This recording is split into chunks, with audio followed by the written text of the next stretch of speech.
हम आप बनाते हैं तो क्या करते हैं, बोले एक भी मकान बनावे, घर बनावे तो क्या, बोले ईंटा लाओ, मिट्टी लाओ, सीमेंट लाओ, सरिया लाओ, मिस्त्री बुलाओ, ये करो वो करो, तब एक मकान बनता है।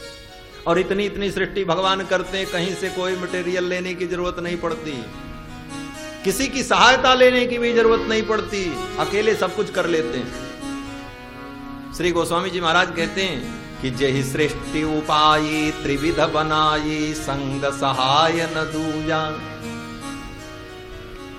संग सहाय न दूजा, किसी दूसरे की आवश्यकता नहीं है।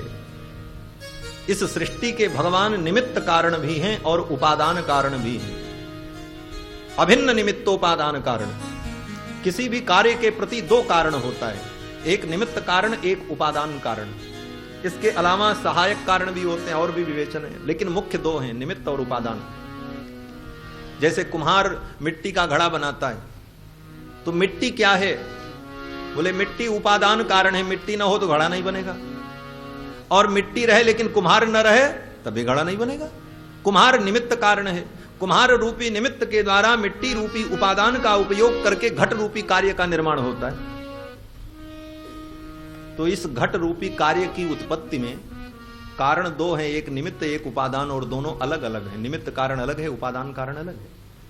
लेकिन इस सृष्टि रूपी कार्य को उत्पन्न करने के लिए परमात्मा निमित्त कारण भी है और उपादान कारण भी है। स्वयं भगवान अपने अंदर से ये सारी सृष्टि प्रकट करते हैं, अलग से कहीं से कुछ नहीं लाते, सब भगवान के अंदर से ही प्रकट होता है। और फिर सबको प्रकट करने के बाद भगवान उसमें प्रविष्ट हो जाते हैं। तत्सृष्ट्वा तदेवान प्राविशत, वेद कहता है कि तत्सृष्ट्वा, सब कुछ बना करके, तत्सृष्ट्वा तदेवानुप्राविशत, उसी में भगवान प्रवेश कर जाते हैं। और सच्च त्यच्चा भवत, सत असत रूप में भगवान प्रकट हो जाते हैं, जड़ चेतन के रूप में भगवान ही अवस्थित हो जाते हैं। कैसे, बोले मकड़ी के समान। जैसे मकड़ी जाला बनाती है, तो जाला बनाने के लिए वो कहीं से सामान नहीं लाती, अपने अंदर से ही जाला को प्रकट करती है। और जाल बुन करके ऐसे ऐसे वो लंबा जाल बना करके फिर उसी में आनंद पूर्वक बैठ जाती है और उसी में वो आनंद का अनुभव करती है। और जब इस कार्य से उसको निवृत्त होना होता है तो जाला को फिर निगल जाती है, जाला को खा भी लेती। उसी प्रकार भगवान अपने अंदर से सृष्टि को प्रकट करके उस सृष्टि में भगवान सच्च तच्चा भवत, सत असत के रूप में विद्यमान हो जाते हैं और लीला करते हैं। और जब समय पूर्ण होता है तो सब समेटते। जेहि सृष्टि उपाई त्रिविध बनाई, संग सहाय न दूजा। तो भगवान संकल्प करते हैं, एको हम बहुश्याम, मैं एक हूं बहुत हो जाऊं। बस संकल्प करते ही अनंत अनंत सृष्टि उत्पन्न होती है।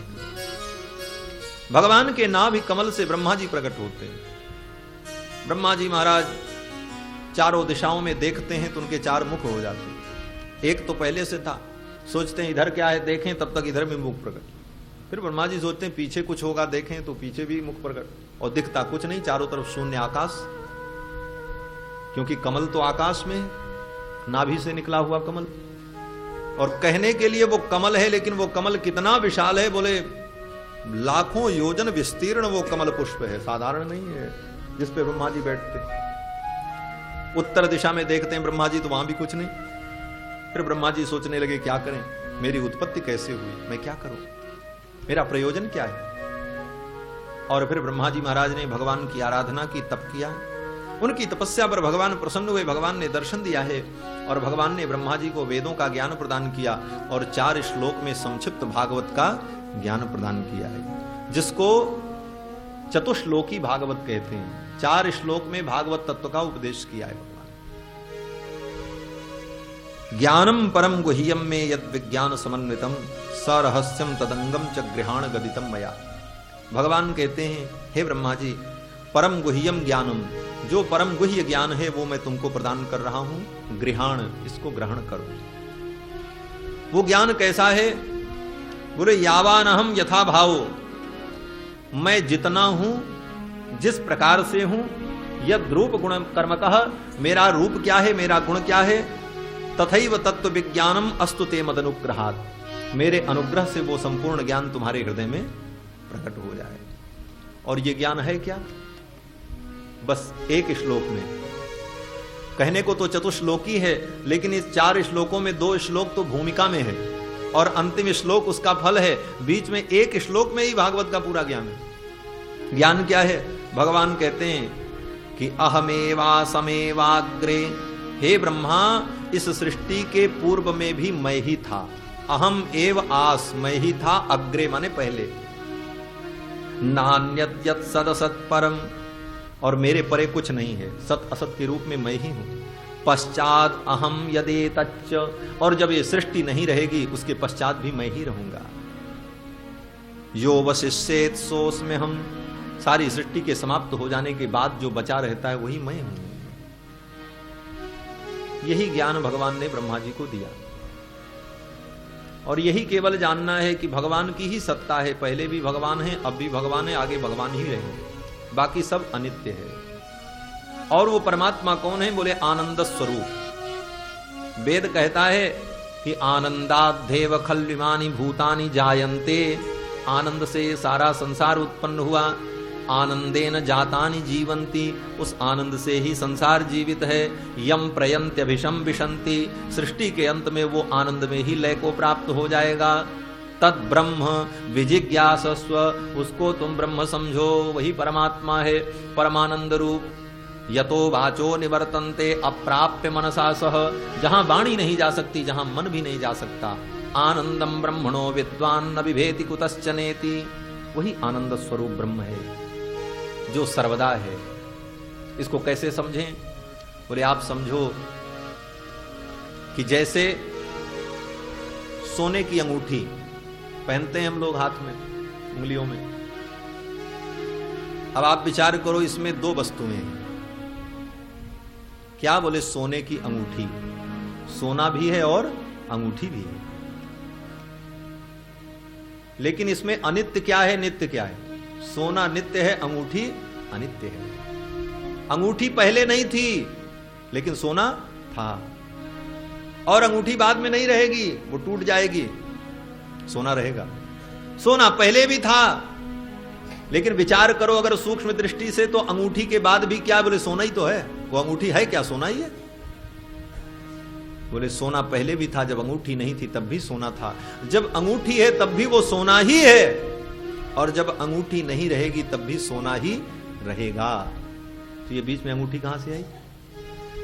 बोले अंगूठी है नहीं, लेकिन उसमें एक अंगूठी का भाव, एक आकार कुछ काल के लिए अस्थायी रूप से प्रकट हुआ, तो हम उसको अंगूठी का व्यवहार करने लगे।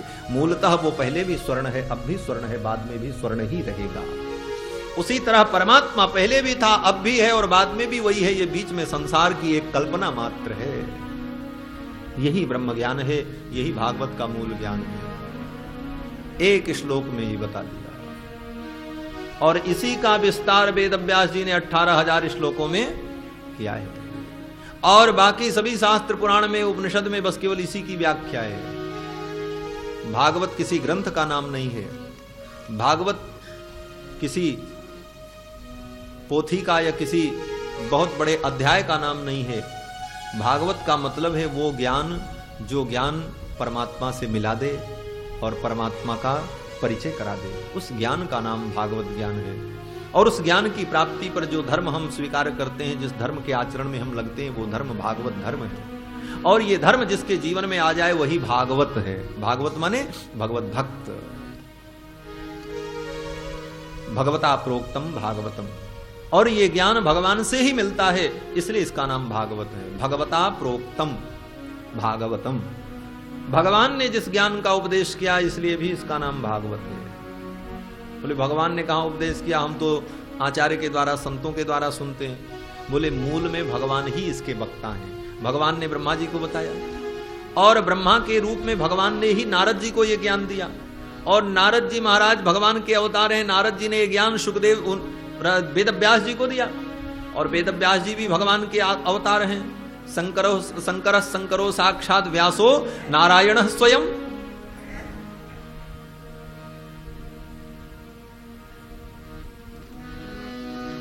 और व्यास रूपी नारायण के द्वारा सुखदेव रूपी भगवान को प्राप्त हुआ, अर्थात भगवान ही इसके वक्ता हैं, इसलिए भी इसका नाम भागवत है, भगवता प्रोक्तम। सुखदेव जी कहते हैं राजन, ब्रह्मा जी के वो भगवान नारायण के नाभि से कमल प्रकट हुआ, ब्रह्मा जी प्रकट हुए, ब्रह्मा जी को भगवान ने 4 श्लोकों में दिव्य ज्ञान प्रदान किया। इसके पश्चात ब्रह्मा जी ने सृष्टि प्रारंभ की। ब्रह्मा जी ने 10 प्रजापतियों को उत्पन्न किया, पुलस्त, पुलह, कतु, अंगिरा, वशिष्ठ इत्यादि प्रजापतियों को उत्पन्न किया। 10मस्तत्र नारदः, उसमें 10वें नारद जी महाराज। ब्रह्मा जी ने सृष्टि की, ये प्रजापति लोग उत्पन्न हुए। फिर ब्रह्मा जी ने अपने सत्य संकल्प से सनकादिकों को उत्पन्न किया। ब्रह्मा जी ने कहा सृष्टि का विस्तार करो। सनकादिकों ने कहा सृष्टि का विस्तार क्या है? ब्रह्मा जी ने कहा जैसे हमने तुमको पैदा किया उसी तरह तुम भी पैदा करो। तो सनकादिकों ने कहा आपको किसने पैदा किया? तो ब्रह्मा जी ने कहा मुझको भगवान ने उत्पन्न किया। बोले भगवान को किसने उत्पन्न किया? तो ब्रह्मा जी ने कहा भगवान सबको उत्पन्न करते हैं। बोले जब सबको उत्पन्न करने वाले वो हैं तो बीच में मैं उत्पन्न करने का काम क्यों करूं? ये उनका काम है, मैं तो उनका चिंतन करूंगा। ऐसा कहकर के सनकादिक चले गए। अपने पूर्वजों के पद चिन्ह पर चलने वाले नारद जी महाराज भी भजन में लग गए।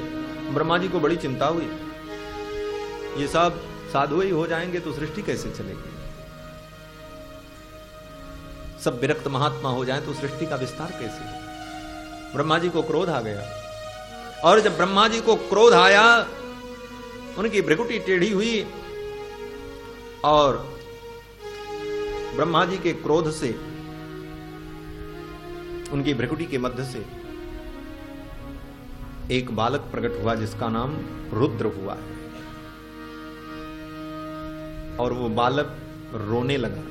रुदनात् रुद्रः, रोने के कारण, रुदन करने के कारण उसका नाम ब्रह्मा जी ने रख दिया तुम रुद्र हो। और तुम रो रहे हो, तुम रुद्र हो। तो रुद्र ने कहा मेरे लिए क्या आदेश है? ब्रह्मा जी ने कहा सृष्टि करो। रुद्र ने सृष्टि प्रारंभ की। भूत प्रेत पिशाच डाकिनी शाकिनी कूष्मांड बेताल मारी गण भैरव गण, इन्हीं सबको बनाने लगे रुद्र भगवान।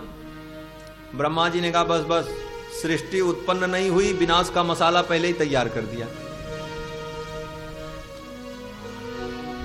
रुद्र ने कहा तब क्या करें? ब्रह्मा जी ने कहा ये तुम्हारे बस का काम नहीं, जाओ तुम भी भजन करो। तो रुद्र भगवान चले गए भजन करने के लिए। आज भी वो भगवान श्री हरि का भजन करते हैं। भगवान के हाथ में माला है। बोले जब यही परब्रह्म परमात्मा है तो ये किसका भजन कर रहे हैं? इनके हाथ में माला क्यों? बोले इनसे भी परे कोई है, वो भगवान श्री हरि है जिनका भजन ये सब करते हैं, इसलिए माला उनके हाथ में। भगवान शिव भी माला लेकर के जपते ही रहते हैं। हस्ते च माला हृदय राम तत्वम, हृदय में राम तत्व विराजमान है उनके।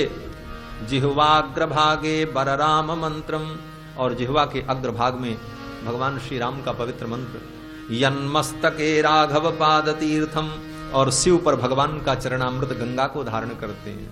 यन्मस्तके राघव पाद तीर्थम शिवम महाभागवतम नमामि, ऐसे महाभागवत भगवान शिव। ब्रह्मा जी ने कहा जाओ तुम भजन करो। शिव जी भजन करने चले गए। फिर ब्रह्मा जी ने सोचा आप क्या करें?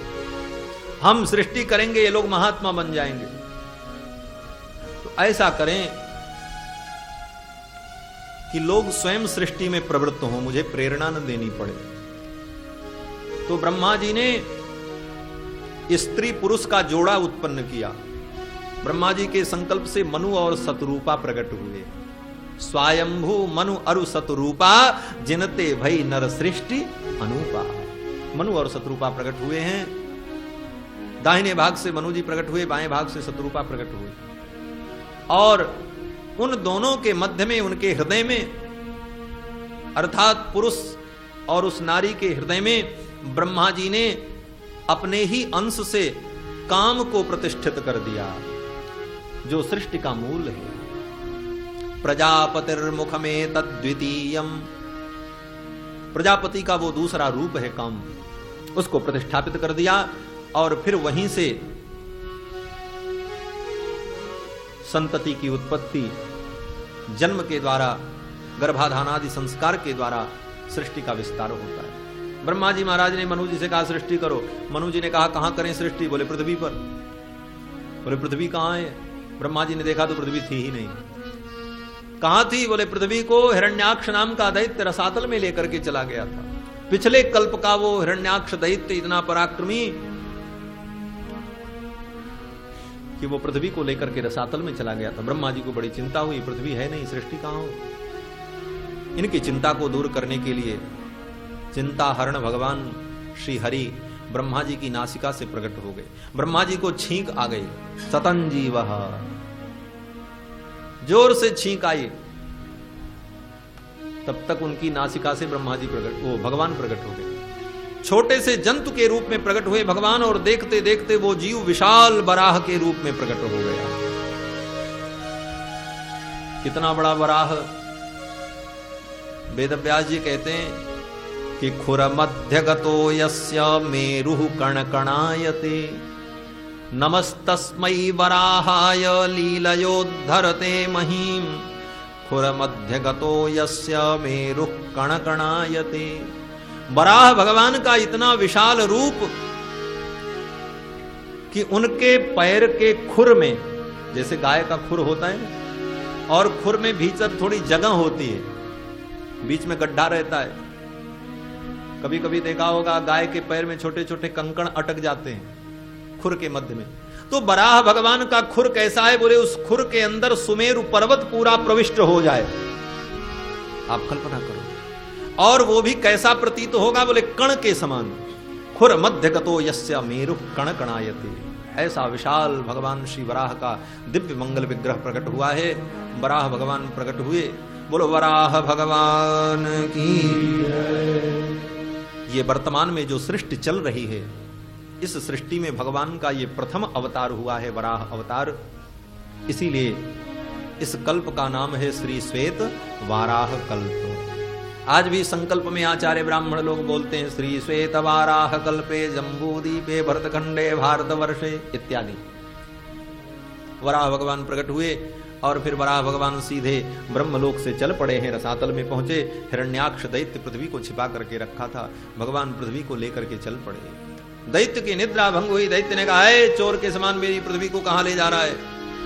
भगवान ने कहा, चोर तो तुम हो, मेरी पृथ्वी को चुरा करके लाए थे।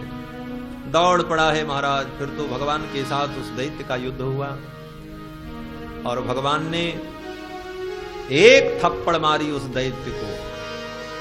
एक थप्पड़ में ही हिरण्याक्ष दैत्य का मस्तक कट करके अलग हो गया। हिरण्याक्ष दैत्य का भगवान ने वध किया है। और फिर वराह भगवान ने ला करके पृथ्वी को जल के ऊपर स्थापित कर दिया और उस पृथ्वी के अंदर भगवान ने आधार शक्ति की प्रतिष्ठा कर दी, जिससे पृथ्वी के परमाणु एक दूसरे से सटे रहे। इसका नाम आधार शक्ति है। कर्मकांड में विधान है, किसी भी देवता का पूजन करना होता है तो सबसे पहले आधार शक्ति का पूजन किया जाता है। तंत्र शास्त्र में तो विशेष रूप से आधार शक्ति नमः ऐसा कह करके चंदन अक्षत पुष्प चढ़ाने के बाद तब भगवान की पूजा प्रारंभ होती है। आधार शक्ति क्या है? बोले आधार नहीं होगा तो आप पूजा कहां करोगे? पृथ्वी ही तो आधार है। और ये पृथ्वी आधारित किस पर है? बोले उस शक्ति पर। वो शक्ति कौन है? वो परमात्मा की शक्ति है, जिस शक्ति के कारण पृथ्वी के परमाणु एक दूसरे में सटे हुए। आज का विज्ञान भी मानता है कि पृथ्वी क्या है? बोले अनंत अनंत परमाणुओं का संघात है। ये छोटे छोटे कण जो है ना, परमाणु, ये सब आपस में मिले हैं। उस मिले हुए परमाणुओं का रूप ही तो पृथ्वी है। वैज्ञानिक कहते हैं हमने परमाणु की खोज की, लेकिन परमाणु की खोज और परमाणुवाद का सिद्धांत हमारे मुनियों ने पहले ही प्रकट किया है शास्त्रों में। न्याय शास्त्र में आचार्य अन्नम भट्ट लिखते हैं कि पृथ्वी दो प्रकार की है। तत्र गंधवती पृथ्वी सा द्विविधा। ये गंधवती पृथ्वी दो प्रकार की है, नित्या नित्या च, नित्य और अनित्य। नित्य पृथ्वी क्या है? बोले नित्या परमाणु रूपा। नित्य पृथ्वी परमाणु रूपा है, अनित्या कार्य रूपा। अनित्य पृथ्वी कार्य रूपा है। जो पृथ्वी हम देख रहे हैं ये अनित्य पृथ्वी है, कार्य रूपा है। और नित्य पृथ्वी क्या है? बोले वो परमाणु के रूप में है, अनेक अनेक परमाणु। लेकिन ये सारे परमाणु एक दूसरे से सटे हुए हैं। किस कारण से? बोले परमात्मा के द्वारा जो आधार शक्ति की प्रतिष्ठा हुई उसके कारण। नहीं तो आप विचार करो, विज्ञान कहता है, लोग कहते हैं, शोधकर्ता लोग कहते हैं पृथ्वी पर 3 भाग जल है और 1 भाग पृथ्वी है। आप प्रयोग करके देखो कि किसी पात्र में 3 भाग पानी हो और 1 भाग उसमें मिट्टी डालो तो क्या होगा? बोले सारी मिट्टी घुल जाएगी। लेकिन पृथ्वी पर 3 भाग पानी है, 1 भाग पृथ्वी है, लेकिन आज तक ये पृथ्वी घुली नहीं, गली नहीं, और अनंत अनंत सृष्टि इस पे घूम रही है, टहल रही है, बिल्डिंग बन रही, मकान बन रहे हैं, कितने कार्य हो रहे हैं। वो कौन सी शक्ति है जो इसको रोक करके रखी है? उस शक्ति का नाम आधार शक्ति है।